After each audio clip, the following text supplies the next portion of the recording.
Pernah seorang aulia meninggal dunia, dimimpikan oleh temannya, waliullah juga, yang hidup bertanya kepada yang mati, bagaimana sih mati itu? Oh, mati itu saya melihat semua kamu orang, padahal saya sudah mati, cuma jauh sekali, jauh, nggak bisa berkomunikasi, jauh. Jadi nanti ibu-ibu kalau sudah meninggal melihat suaminya, ibu-ibu masih lihat suaminya yang berjalan di situ, yang datang usap dahinya ibu dilihat, cuma tidak bisa berbicara dan tidak bisa berhubungan berbicara. Karena itu ulama Ahlus Sunnah wal Jamaah mengajar lagi kita yang sudah meninggal, justru itu jangan keluar dari Ahlus Sunnah wal Jamaah.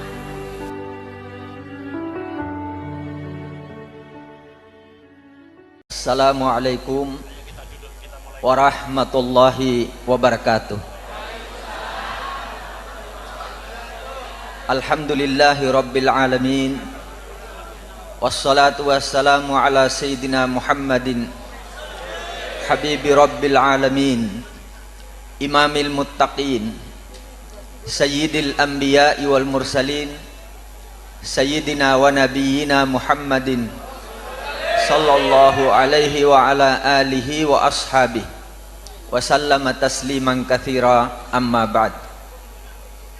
Yang saya cintai dan yang saya sayangi, para alim ulama, para kiai, bapak-bapak ustadz, ibu-ibu ustadzah, para haj, ibu-ibu hajjah, para sesepuh, bapak-bapak tokoh masyarakat, beserta para kiai dan para habaib yang sama-sama saya hormati dan yang saya cintai. Ma'asyiral muslimin wal muslimat rahimakumullah. Orang yang mengaji,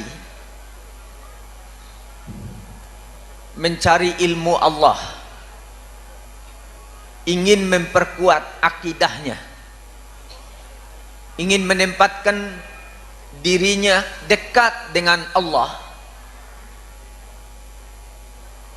mempunyai ganjaran yang tidak ada tandingannya di sisi Allah. Julusuka fi talabil ilmi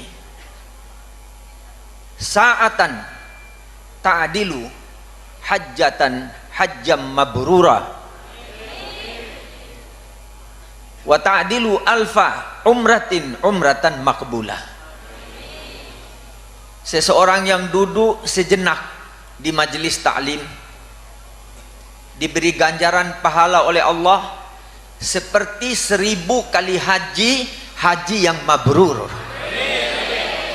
dan seperti 1000 kali umrah yang diterima oleh Allah. Saya lebih senang mengaji daripada menjadi guru, karena menjadi guru belum tentu mendapat ganjaran seperti itu. Sebab itu Nabi Muhammad memberi petunjuk kepada kita, utlubul ilma minal mahdi ilal lahdi. Carilah ilmu mulai digendong oleh ibumu sampai masuk liang lahat, sampai masuk kuburan masih kita mencari ilmu. Karena itu jamaah Ahlus Sunnah wal Jamaah, walaupun kita umat Islam sudah masuk di liang lahat, masih diajarin dengan talqin, dibacain, ya Abdallah, idza ja'akal malakani fala takhaf wala tarhabak fa innahu abdun min ibadillah, wa idza sa'alaka man rabbuka faqul Allahu rabbi, wa man nabiyuka faqul Muhammad rasulullah, wa ma kitabuka faqul al-Qur'anu kitabi, wa man imamuka faqul al-imamu syafi'i imami, wa man ikhwanuka ikhwani minal muslimina wal muslimat. Begitu indahnya pendidikan Ahlus Sunnah wal Jamaah. Sudah mati berbaring di dalam liang lahat, sudah ditutup dengan tanah, masih dididik lagi, masih diajarin. Saudaraku yang meninggal, hamba Allah. Kalau perempuan amat Allah, hamba Allah perempuan. Kalau datang malaikat dua, Mungkar dan Nakir namanya, jangan kau takut. Itu ajaran masih kita berbaring di dalam kubur.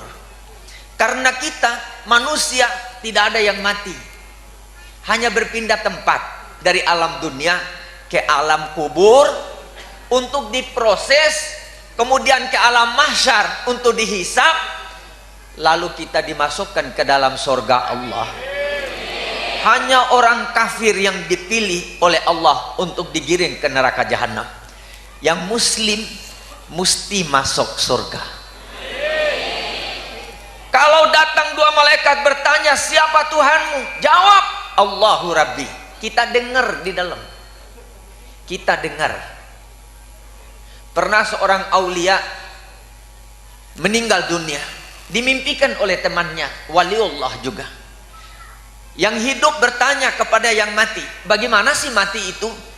Oh, mati itu saya melihat semua kamu orang, padahal saya sudah mati, cuma jauh sekali, jauh, nggak bisa berkomunikasi, jauh. Jadi nanti ibu-ibu kalau sudah meninggal melihat suaminya, ibu-ibu masih lihat suaminya yang berjalan di situ, yang datang usap dahinya ibu dilihat, cuma tidak bisa berbicara dan tidak bisa berhubungan berbicara. Karena itu ulama Ahlussunnah wal Jamaah mengajar lagi kita yang sudah meninggal, justru itu jangan keluar dari Ahlussunnah wal Jamaah. Al-Imamul Ghazali di dalam kitab Ihya Ulumuddin jilid 4 Kitabul Maut, coba baca nanti kitabnya, halaman 401. Beliau berkata, Imam Ghazali, gurunya ilmu, Qutbul Ilim, rajanya ilmu, itu Imam Ghazali. Beliau berkata, faya nadima man la yulqan alaihi, alangkah ruginya dan alangkah menyesalnya kalau seseorang muslim mati tidak dibacakan talqin kepadanya. Jadi jangan ikut aliran-aliran yang tidak suka talqin. Dengar bicaranya kiai Ahlus Sunnah wal Jamaah. Ulama kita di Jawa, ulama-ulama besar yang datang dari Arab, kecil, nggak ada artinya. Kiai kita di Jawa, ulama-ulama kita di Jawa, itu orang alim yang sangat-sangat mulia. Waktu ulama di negeri Arab ingin menyingkatkan ilmu tasrif, ilmu sorof, nggak ada yang mampu. Ada yang mengarang satu buku tebalnya sebegini, didengar oleh Kiai Maksum Kripya. Beliau satu malam duduk di depan buku, beliau tulis hanya 4 lembar kertas menyelesaikan semua ilmu tasrif. Itu ulama di Jawa. Makanya kalau mau cari ulama, jangan keluar di Jawa, jangan dengar ulama yang datang dari luar Jawa. Ulama kita di Jawa ini ulama yang beken dan yang luar biasa.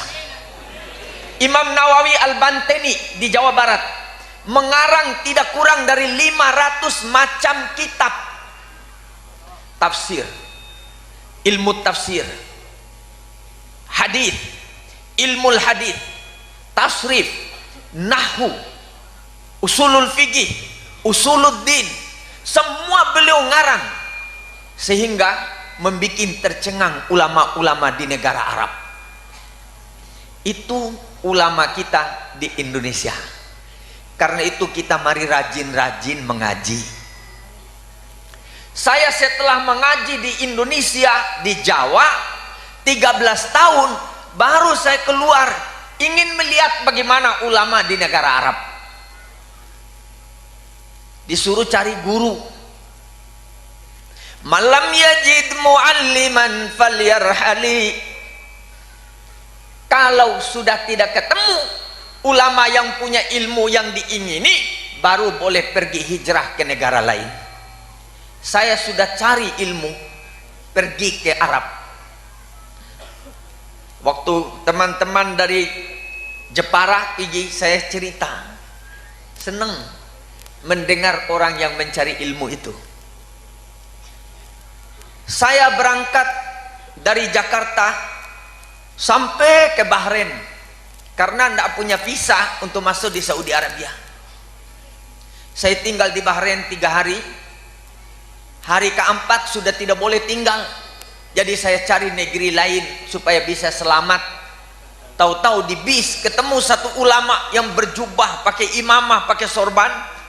Saya turun dari bis, dia pegang saya. Kau namanya Sagaf bin Mahdi bin Idrus bin sampai Nabi Muhammad dia hafal. Padahal di mana dia kenal dengan saya tidak pernah ketemu dengan dia, tapi dia sudah tahu nama saya dan sudah tahu silsilahnya saya. Dia berkata, kau tidak boleh masuk tanah Makkah. Saya bilang, kenapa? Ilmumu masih kurang. Apa yang kurang? Usulul fikih. Memang benar, di pondok saya tidak diajarin usulul fikih, hanya diajarin fikih. Jadi saya mengaji sama beliau, tapi ngajinya aneh. Loh, itu guru. Sedang-sedang saya baca kitab, datang sama botol Sprite yang sudah kosong diminum sama dia. Saya punya kepala dihantam sampai pecah botolnya itu. Mau pingsan saya. Rasanya kepala sebesar bakul. Kepala kita kalau dipukul kerasa besar. Saya noleh guru saya. Baru dia tinggalkan begitu aja. Baca lagi saya. Sebentar dia datang sama kayu sepotong. Geblak. Ya Allah, apalagi tuan guru model apa yang saya dapat ini. Nah, kita baru dimarahi guru 1 kali terus putus, tidak mengaji lagi. 6 bulan dianiaya, bocor di sini, ini dijahit, dihantam, luka di sini. Tiap saya mau melarikan diri ada suara, jangan lari. Ngaji sampai 6 bulan, paspor saya diminta, tiket saya diminta, dirobek sama guru itu. Nah, kalau ada guru seperti ini boleh kita cari. Sudah dirobek, saya bilang, ya tuan guru, ini kan paspor untuk pergi ke Arab. Lah, idhab kama ji'ta, kau pergi seperti kau datang. Waktu kau masuk di rumah saya, apa saya ada minta paspor kamu? Enggak tuan guru. Ya jalan. Berangkat saya sampai ke airport di Bahrain nih, di negara Arab yang ketat penjagaannya.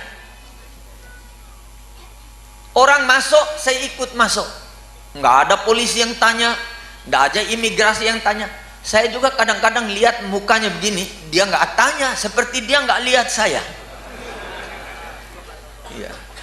Saya liwat di atas pesawat, ada kursi kosong, saya duduk sendiri di situ. Ada yang hitung, cetek. Saya dihitung apa enggak, wallahu a'lam. Waktu bagi makanan, saya dapat juga makanan. Turun di Jeddah, saya keluar, ada juga ragu-ragu. Tapi saya ingat guru saya yang punya barakat, yang suruh saya berangkat, mesti dia jaga saya. Ini guru. Keluar saya, orang semua kasih paspor, cok tak tok tak, cok tak tok tak. Saya nggak ada paspor, saya liwat. Orang itu liwat, saya liwat terus. Dia nggak tegur, nggak bilang siapa kamu, mana paspor, nggak ada. Berangkat pergi Makkah. Sampai di Makkah, tas saya itu besar. Di Makkah saya mau ambil wudhu di bawah, saya titipkan sama orang Yaman. Saya keluar, la Yaman wala tas yang ada. Jadi tinggal kain ihram di badan. Itu ngaji, mungkin guru itu ndak ada di Indonesia. Ada, tapi sembunyi-sembunyi gurunya. Yang banyak yang nampak seperti saya begini, tapi yang sembunyi banyak di tanah Jawa. Saya duduk di Babus Salam 3 hari 3 malam, nggak ada makan, minum air zam-zam saja. Bismillahirrahmanirrahim. Ya Allah, kasih kenyang perut saya, jangan kasih lapar. Kenyang benar. Karena keyakinan itu ilmu yang paling tinggi. Saya minum, yakin kalau air zam-zam itu adalah air yang memberikan kenyamanan, kesehatan, kenyang, semua ada di situ. Itu yang menjadi keyakinan saya. Nabi bersabda, "Lau tayakkantum bihajarin la nafa'akum." Kalau kamu meyakini sebuah batu bisa memberikan manfaat kepada kamu, kalau kau yakin dengan dia, batu, saya percaya kau kalau saya lempar itu babi pasti kena dan mati babinya. Itu kalau kita yakin. Jadi ulama-ulama berkata, al-yakin al-ilmu kulluh. Siapa yang punya keyakinan, itulah semua ilmu dia sudah dapat. Jadi harus punya keyakinan. Kalau kita mengaji sama Habib Abdullah, kita yakin bahwa ini guru saya. Nanti keramatnya muncul sama yang yakin, bukan guru. Kadang-kadang guru itu sembunyikan keramatnya, tapi muridnya yang dapat keramatnya. Seperti Mbah Khalil Bangkalan, dulu mengajinya di Makkah. Gurunya Asy-Syaikh Abdul Ghani. Asy-Syaikh Abdul Ghani itu kalau sore-sore, ini Mbah Khalil datang. Tuan guru, saya mau pulang ke Madura. Ini di Makkah ini. Pulang kapan? Sekarang. Kembalinya besok. Mbah Khalil Bangkalan yang keramat di Bangkalan itu, yang diziarah itu. Nanti gurunya putar kupingnya, hilang. Yang keramat ini siapa? Gurunya apa muridnya? Karena dia yakin sama gurunya. Gurunya putar kelingatnya, tapi Mbah Khalilnya hilang, sudah ada di Madura. Besok pagi dia panggil teman-teman, ayo kita pergi Makkah. Ada yang bilang, gila ini orang pergi Makkah bagaimana? Naik sampan, pergi ke laut naik sampan, 5 orang. Mbah Khalil komando, yuk pegang dayung, pegang semua dayung, baca Ya Hayyu Ya Qayyum La ilaha illa anta Ya Hayyu Ya Qayyum La ilaha illa anta Ya Hayyu Ya Qayyum La ilaha illa anta. Tapi ada di belakang tidak bisa baca itu, hanya bisa qayyum qayyum qayyum qayyum. Sampai juga di Makkah karena satu perahu dengan guru. Sampai di Makkah ngaji lagi, sore-sore datang lagi tiap hari. Makanya di Makkah itu banyak orang Madura, dibawa sama Mbah Khalil, nenek moyangnya dulu sampai sekarang turun temurun sudah jadi orang Arab di tanah Makkah, gara-gara Ya Hayyu Ya Qayyum. Makanya saya ijazahkan kepada warga Ahlus Sunnah wal Jamaah, sebelum sembahyang subuh baca dulu Ya Hayyu Ya Qayyum La ilaha illa anta. Semua habaib-habaib mengamalkan itu. Ya Hayyu Ya Qayyum La ilaha illa anta Ya Hayyu Ya Qayyum La ilaha illa anta Ya Hayyu Ya Qayyum La ilaha illa anta Ya Hayyu Ya Qayyum La ilaha illa anta. Itu dulu, orang dulu itu kan kayum-kayum itu ada kayum. Sampai di Makkah 40 kali sebelum sembahyang subuh, 40 kali. Amalkan ya. Itu ijazah, saya ijazahkan seperti mana diijazahkan oleh guru saya. Begitu guru dan begitu murid. Antara guru dan murid itu tidak ada perbatasan di sisi Allah. Seperti cahaya dengan cahaya. Gurunya membawa cahaya, muridnya membawa cahaya. Ingin mencari rahmat, ilmu guru supaya dekat dengan Allah. Sudah hilang, saya duduk, datang guru, dia pegang kepala saya, Anta Sagaf bin Mahdi bin Idrus, terus begitu lagi sampai selesai. Terus saya diajak, kamu ikut saya ke Baghdad, ke Irak yang perang terus tuh. Besok berangkat, muridnya 39, 40 dengan saya. Sampai di Jeddah, masuk di imigrasi, guru saya ada paspor, murid-muridnya 39 kasih paspor, saya terakhir nggak ada paspor. Saya liwat, nggak ada yang tegur, karena saya melihat guru saya adalah satu cahaya, dan saya ingin mendapatkan ilmu dia, punya cahaya yang di bawah, bersatu dengan guru saya. Berangkat masuk, sampai di Irak tidak ada lagi yang periksa, guru saya di depan, saya di paling akhir. Keluar lagi tanpa paspor. Belajar sama guru saya yang di Irak. Beliau itu torekatnya torekat as-sufiyah, torekat sufi, yang kalau berzikir itu sampai menari-nari. Nanti dilihat muridnya begini, muridnya itu gemetar ketakutan, ya Allah ya Allah, sampai kesurupan dari hebatnya guru itu. Sudah mengajinya bagaimana? Bukan baca kitab.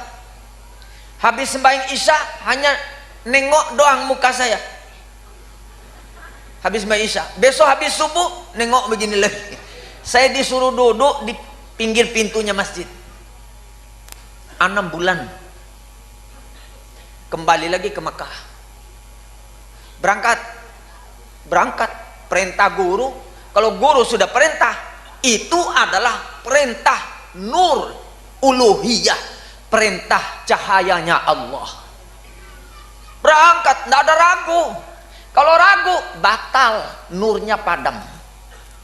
Makanya kalau mengerjakan ibadat, jangan ragu. Allahu Akbar 1 kali, jangan 2 kali. Kalau 2 kali itu ragu itu. Allahu Akbar, ya Allah, Allahu Akbar, la ilaha illallah, ya apa ini Allahu Akbar, tidak sah sembahyangnya. 1 kali. Kenapa kita ragu? Allah maha mendengar, Allah maha melihat, Allah maha tahu. Kita kenal dia adalah Allah. Allahu Akbar, Bismillahirrahmanirrahim, Alhamdulillahirabbil alamin, Arrahmanirrahim, Maliki yaumiddin. Jangan goyang-goyang.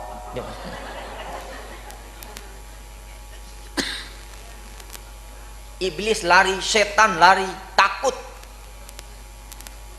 Salam, assalamualaikum warahmatullah, selesai sembahyang saya. Assalamualaikum warahmatullah, senyum kepada Allah. Alhamdulillah ya Allah, ya Allah, senangnya saya sudah bisa sholat kepada kamu. Doa diterima langsung, tidak pakai ini cor beton tembus. Karena kita cinta Allah. Makanya Habib Abdullah mengajak kita hubur Rasul, karena wasilah untuk bertemu dengan Allah, mendapatkan rahmat Allah, harus liwat Rasulullah Muhammad sallallahu alaihi wasallam. Tidak boleh jauh daripada Nabi Muhammad, karena beliau yang diutus oleh Allah untuk berjumpa dengan kita. Untuk kita berjumpa dengan Allah harus liwat torekatnya Nabi Muhammad, jalannya Nabi Muhammad. Saya disuruh pulang terus sampai di lapangan terbang Irak. Saya lihat orang masuk, dipanggil untuk masuk pesawat, saya ikut masuk. Nggak ada yang tanya, nggak ada yang tegur. Orang bilang naik pesawat, saya ikut naik. Ada selalu kursi 1 itu kosong. Saya duduk lagi di situ. Makan sama, dikasih minum sama. Sampai di Makkah, baru 3 hari datang lagi guru. Kamu Sagaf bin Mahdi bin Idrus bin Syekh Abu Bakar? Betul. Ikut saya pergi Aljazair. Ini guru lagi 1 ini. Tinggal lagi di Aljazair. Suruh duduk lagi di pinggir pintunya masjid. Tidak pakai baca kitab, tidak ada kitab. Ilmu nur, hanya memandang. Yakin bahwa di hati guru itu ada cinta kepada Allah, ada cinta kepada Rasulullah. Itu yang kita mau copot. untuk dimasukkan ke dalam hati kita. Hanya nengok habis main subuh doang, isya nggak lihat, terus gurunya lewat, subuh besok lihat satu kali. Tiap subuh dia bilang sudah tamat kamu, pergi ke Mekah. Karena saya bawa keyakinan yang dahsyat. Sampai di Makkah duduk lagi, datang ulama yang alim ini, aneh bin ajaib. Guru saya sudah bilang, kau kalau ketemu guru ini cepat-cepat keluar, jangan lama-lama. Saya bilang guru model apa lagi, jangan-jangan dia main hantam juga seperti guru yang pertama. Saya duduk di masjid, datang beliau bawa surat kabar dirobek-robek, lalu dipakai sholat sejadah. Allahu Akbar, baca-baca mau ruku, Allahu Akbar. Saya terkejut, ya Allah. Tapi hati saya itu bilang, ini gurumu. Loh, orang-orang bilang dia orang gila, hati saya bilang enggak, ini gurumu. Sudah satu rakaat dia sembahyang, saya ambil itu kertas, saya taruh sejadah. Waduh, tambah kencang teriaknya, Sami Allahu liman hamidah. Ya Allah, dapat apa saya mundur sedikit. Kalau dia hantam saya mau lari sekali, niat begitu saya. Tapi kasafnya itu masuk di dalam hati saya. Sudah itu salamnya, Assalamualaikum warahmatullah, Assalamualaikum warahmatullah. Nggak pakai ke kiri, mukhalifah. Mukhalafah kan. Kita kalau salam kan ke kanan, kemudian ke kiri. Ini enggak, kanan terus, hantam ke kupingnya saya itu. Mungkin dia tahu saya itu masih budek.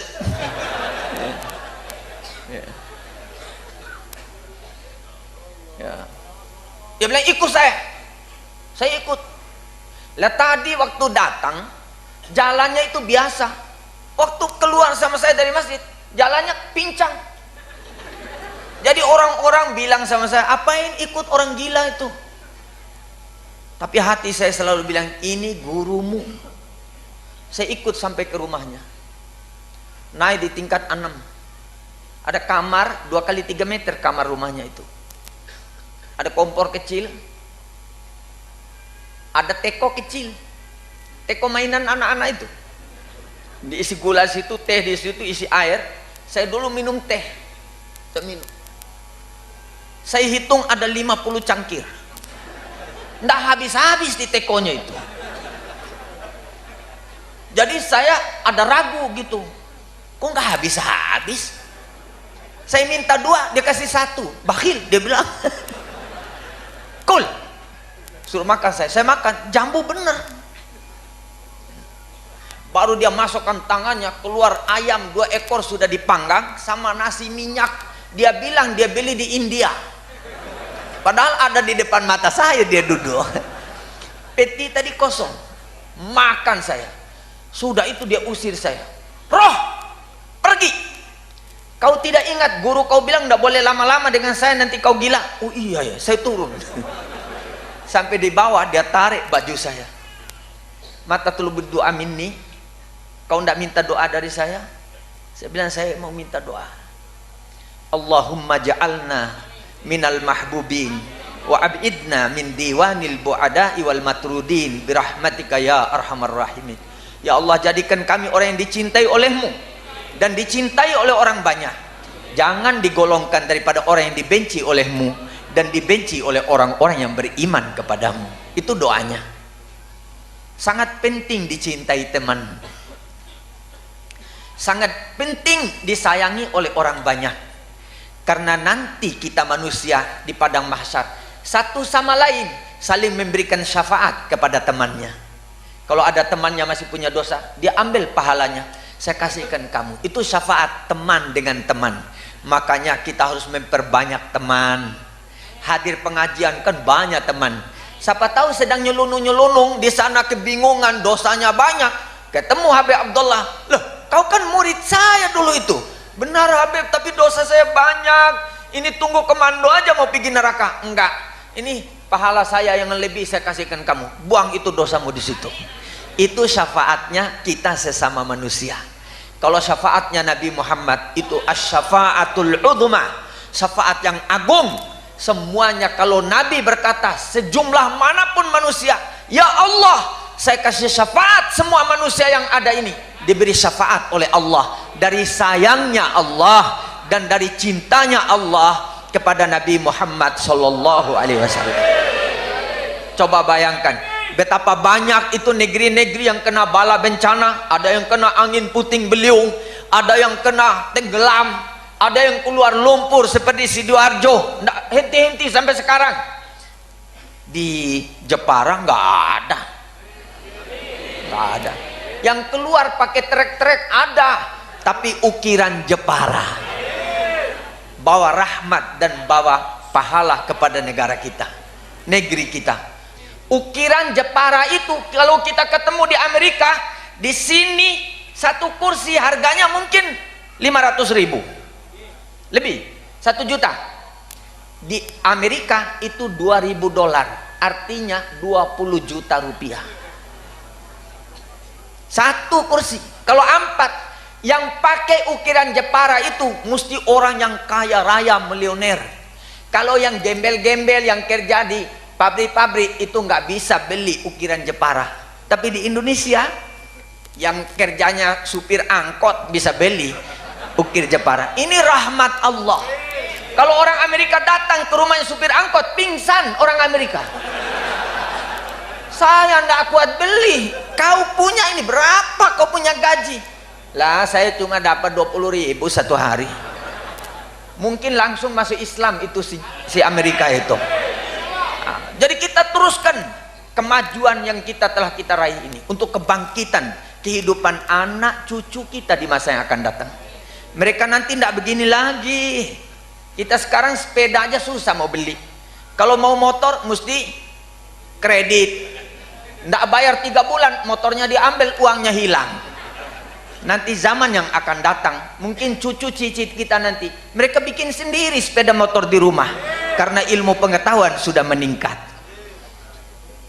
Ya, mudah-mudahan kita semua ini menjadi hamba-hamba Allah yang mendekatkan diri kepada Allah selalu dengan berzikir, dengan selawat, baca maulid, hubur rasul, membaca Al-Quran, mendekati ulama. Jangan jauh dari ulama. Ulama itu adalah pelitanya Allah di bumi, yang memberikan cahaya dan sinar di dalam kegelapan dan kesulitan. Sudah. Lalu dia wasiat kepada saya, masih ada guru lagi satu kamu, belum selesai, belum tamat kau. Semua guru saya tadi bilang sudah tamat kau, sudah tamat. Yang ini bilang belum tamat. Ya Allah, ilmu apa lagi yang belum ada sama saya ini? Masih ada guru satu. Saya niat untuk menemui guru itu harus umrah 70 kali. Niat dalam hati. Dengan kekuatan keyakinan mampu dikerjakan sampai 69. Yang ke-70 tidak ada kendaraan. Saya nangis di depan Masjidil Haram, meraung-raung. Karena dulu di depan Babus Salam, Bab Ali bin Abi Thalib, itu di situ stasiun bis. Kalau orangnya haji dulu tahun 75, ya. Kan sekarang sudah dirubah. Ya. Saya nangis itu, nangis benar-benar, ya Allah, kenapa tidak disampaikan niatnya saya? Datang bis kosong, lampunya nyala semua, hanya supir satu orang doang. Saya bilang Tanim, Tanim itulah. Rupanya wali Allah yang bawa supir itu. Makanya kalau naik angkot baca Bismillahirrahmanirrahim. Barangkali supirnya itu orang yang dekat dengan Allah, kita tidak tahu. Ya Bu ya? Kita tidak kenal siapa yang dicintai Allah di dalam majelis ini. Tapi insya Allah yang namanya orang yang beriman itu pasti dicintai Allah. Tapi yang punya rahasia Allah kita nggak bisa lihat kecuali siapa yang pegang rahasia Allah. Dia bawa saya di tengah padang pasir. Dulu belum ada rumah itu antara Makkah dengan Tanim, padang pasir. Ada orang kasih berhenti, bas, berhenti itu bis. Tanim, dia juga bilang Tanim, naik. Dia duduk berdempet dengan saya. Padahal kursi ini kan kosong, nggak ada manusia, cuma saya sendiri. Duduk berdempet. Saya bilang, ya Allah, mana pakaiannya penuh debu. Gamisnya sudah robek-robek, ingusnya lagi penuh jenggot-jenggotnya sama sungut-sungutnya itu. Saya bilang, aduh, kotor apa kain ihram saya. Sedangkan besok Jumat, dia langsung berkata, bis, berhenti. Lalu dia noleh melihat saya, matanya keluar. Atadunnu thawbak andafu min thawbi? Kau kira baju kau lebih baik, lebih bersih dari baju saya? Hati saya bilang, ini gurumu. Dia turun, saya lompat, saya pegang kakinya, saya minta ampun, Tuan Guru, saya tidak tahu. Rahasia kamu belum saya mampu masuk di dalamnya. Saya minta doa. Enggak, besok. Loh, besok hari Jumat, manusia penuh sesak, bagaimana bisa ketemu kau? Enggak, besok. Nah, Tuan Guru tolong sekarang, Tuan Guru. Enggak, besok. Saya noleh, bisnya enggak ada. Noleh lagi, dia juga hilang. Saya lari, pergi ke Tanim, lari. Sampai di sana ada taksi nunggu. Saya bilang, Makkah, ayo Makkah. Pas sampai di Makkah, adzan subuh. Saya lakukan tawaf, sa'i, sudah selesai umrah, nunggu Jumat, nunggu ketemu guru yang ini, yang hilang tadi itu. Kira-kira 2 menit mau adzan Jumat, muncul di depan saya. Anal barihah, saya tadi malam itu, mukanya seperti susu putihnya, bajunya putih, nggak ada putih di dunia yang pernah saya lihat seperti bajunya beliau itu, seperti kainnya dari sorga. Dia suruh bangun, dia berdoa, doanya sama dengan yang kedua tadi. Allahumma ja'alna minal mahbubin wa abiidna min diwanil bu'adai wal matrudin birahmatika ya arhamar rahimin. Hilang, sampai sekarang nggak ketemu. Kepingin juga ketemu, tapi nggak pernah ketemu. Yang diketemukan sesudah beliau doa itu, selalu saya berjumpa dengan Nabi Muhammad. Pergi ke Madinah, saya tidak mau pulang, saya mau tinggal di Madinah. Tapi Nabi selalu bersabda kepada saya, irji ila Indonesia, fa innaka fikal barakah. Kau pulang ke Indonesia, nanti barakatnya ada di sana. Saya pergi ke Makkah, tidak mau pulang ke Indonesia. Datang lagi Nabi, pulang ke Indonesia, di sana ada barakatnya untuk kamu. Jadi itulah mencari guru dan mengaji. Mudah-mudahan diberi rahmat selalu oleh Allah Subhanahu wa Ta'ala. Nah, guru saya yang memberi rahmat sehingga saya jadi begini, yaitu guru Asy-Syaikh Muhammad Balqaid yang di Aljazair. Karena waktu saya pulang, beliau itu panggil, Sagaf, kembali dulu ke sini. Nanti kau pikulanmu berat, tanggunganmu banyak, kau harus punya syajaratun nuqud amama baitik, harus punya pohon uang di depan rumah kamu. Saya bilang, jangan Tuan Guru, saya ini kan mau mengajinya sufi, kok jadi dunia begini. Sudah, nanti pikulanmu berat, tanggunganmu banyak. Apa yang dikatakan guru saya itu benar.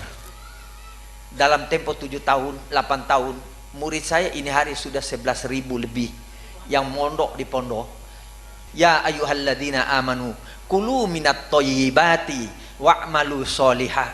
Wahai orang yang beriman, makan yang baik-baik, yang halal, dan beramal solehlah kamu kepada Allah. Artinya orang yang makan yang halal akan timbul kemampuan dan kekuatan untuk beribadat kepada Allah Subhanahu wa Ta'ala. Mudah-mudahan pertemuan kita pada malam yang mulia ini diberikan rahmat oleh Allah, diberikan taufik, diberikan hidayat, dimurahkan rezeki, dipanjangkan umur dalam sehat walafiat, dan diberikan ilmu yang manfaat. Hubbullah wa hubbu rasulillah. Ya ilahana ya rabbal alamin, antubarik lana fi hayatina wa mamatina wa amitna ala husnil khatimah bi barakati rasulkal karim wa bi jahi nabikal amin, antarhama abaana wa ummahatina wa jaddana wa jaddatina walisairi ikhwanina minal muslimina wal muslimat wal mu'minina wal mu'minat birahmatika ya arhamar rahimin walhamdulillahi rabbil alamin.